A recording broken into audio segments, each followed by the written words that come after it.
Hello everyone, here is Irina on Stories from Canada. My interest today is to tell my friends what is that to be a Canadian but with a certain culture background. Canada is a country of immigrants. But why is it important for so many people to know their origin? What gives to all of you that sense of self-identification? Today we are talking to a Canadian with Ukrainian roots, Simon Kouklewsky, whose parents arrived in Canada in 1952.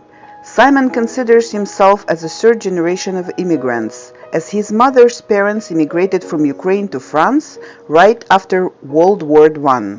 Interestingly, after 100 years of immigrations, his family kept all Ukrainian traditions. Simon says that he began to understand the Ukraine struggle for independence and its political formation at a fairly young age. You know, the fact that I was 11 years old when I first went to France, because my mom was born in France, I remember thinking at that time that Ukraine is so close, and yet I will not be able to visit because my father was a prisoner of war by the Soviets, and he escaped, and so probably he wouldn't be able to go to the Soviet Union at that time, and certainly I thought at that time that I couldn't go either. Simon did speak Ukrainian as a child, however, he thinks it was a kind of a kitchen-level language. He said Ukrainian wasn't a strong language for him up until the 90s. It's the 90s that really, with immigration, I love all people, and I connect with Novopribuli, with newly arrivals, immigrants, whatever. And I just connect with people, and the fact that because of what I was doing, the radio program, which I started in 1990 actually, so that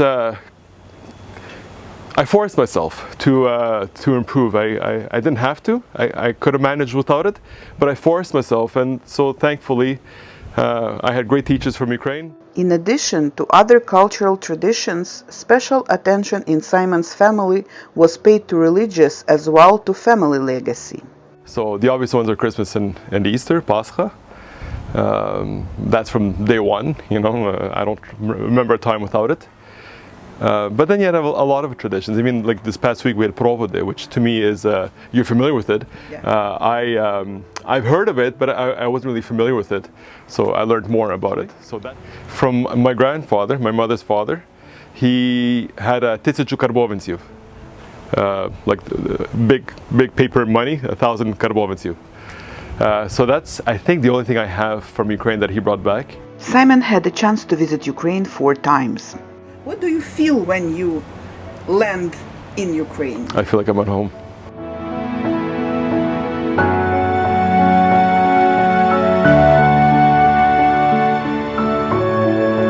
And I sense a level of non-freedom, even though Ukraine was free, but you still had the vestiges of the Soviet Union, which you still have today even, but obviously it was more intense at that time. And I experienced a few things that, I consider myself Canadian. I'm born here with Ukrainian roots, obviously. And that experience basically made me appreciate Canada a lot more and the freedom we have here. Simon believes that Canadians started knowing more about Ukraine since the Orange Revolution. Chernobyl to a certain degree, but that was, the Soviet Union. The Orange Revolution is what put Ukraine on the map. The newspapers daily talking about the Orange Revolution, and the president being poisoned and disfigured. And so that made the news daily. And then, 10 years later, again, another revolution, and again, daily. So, I think people confuse Ukraine less with Russia today. Simon has been running Ukrainian time radio for 30 years. Every Saturday at 6 p.m., this Ukrainian language media bonds Ukrainian community of Montreal. Well, it's like, I kind of know what needs to be said, or, it's a question of timing too.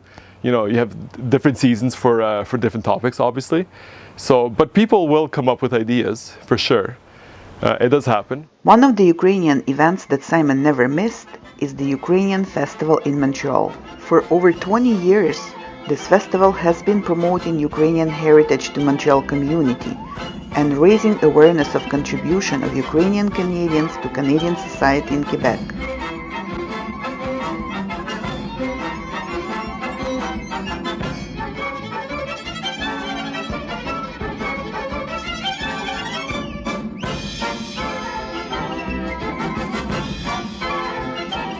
His experience during preparation to the festival each year he appreciates the most. Bienvenue au festival. Je vais introduire Світлана Койбіда. А також Симон Кouklewsky. We're very fortunate and blessed that we have a beautiful day today, and tomorrow will be beautiful, sunny, a little bit on the cooler side, but cooler than too hot, and no rain. So we're very, very fortunate, and we hope that you will enjoy yourselves today and tomorrow. The experience. Experience. If you were to ask an average person, I would say dancing maybe. I think people love the dancing. Interestingly, they introduced a fashion show, 3-4 years ago, for the first time. And of course, they didn't know how that was going to go. It's very popular, but obviously, again, the food. Just the general atmosphere, the Ukrainian atmosphere, the performances, the people. I think Ukrainians are a warm, vibrant, welcoming people. In the very first year of Ukrainian festival, only 300 people showed up, Simon said. Next year, there were 500 people. And then this group takes over, different people today, but a group with people with more vision experience, life experience, work experience, and with dreaming bigger and acting bigger. And that year, 7,000. How do you attract that? You live off island. How do you know about the festival? Yeah, that's true. Maybe you saw it on TV. If you watch CTV or another channel, or maybe you saw it in a newspaper. I can tell you 20 years ago, there was none of that. So people who are not necessarily connected, because ultimately, those people who know more about the Ukrainian community are those who take a greater interest. They look for that information.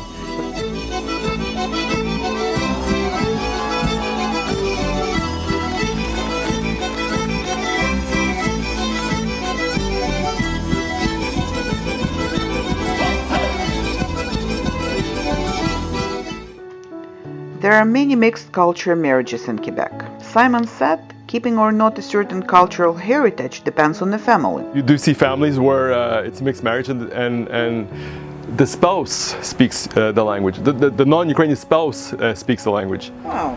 And some of them, you wouldn't know that they're not Ukrainian. Simon believes creativity and cultural engagement are important. They provide a sense of belonging and can improve both mental and physical health. Thus, Simon encourages all the Ukrainians as well as those who is interested in his culture to take part in certain activities. Especially for the kids.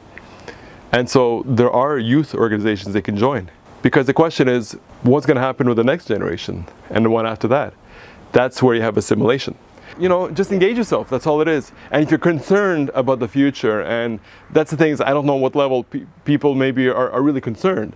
But by being involved here, you're helping the land of your ancestors. Something has to be inside you, and it's just something that has been inside me from I don't know how long, but I don't remember not seeing myself as not being Ukrainian. Simon remembers being a scout and how some activities of that group impacted him as a 7-year-old child. Later in life, that helped him to understand his origin better. We're preparing ourselves to free Ukraine. So that had an impact. So it's important for the kids. What did my parents do? They just put me there where the land was fertile. Yeah. They cultivated to a certain degree. Didn't force anything on me. The kids will make their own decisions after. You can't force them, but you could introduce them to it. I do encourage parents, especially, but everyone, but especially parents with younger children that are just being formed, to expose them. I do believe such stories about immigrants are worth to be told, as especially during these difficult times. Only cultural engagement can create a sense of trust and solidarity between people.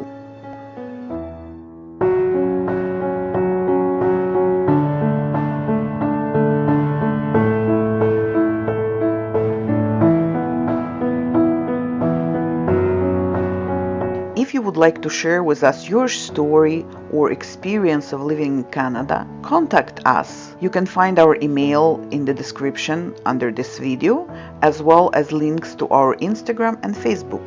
Don't forget to share this video with your friends and of course like it.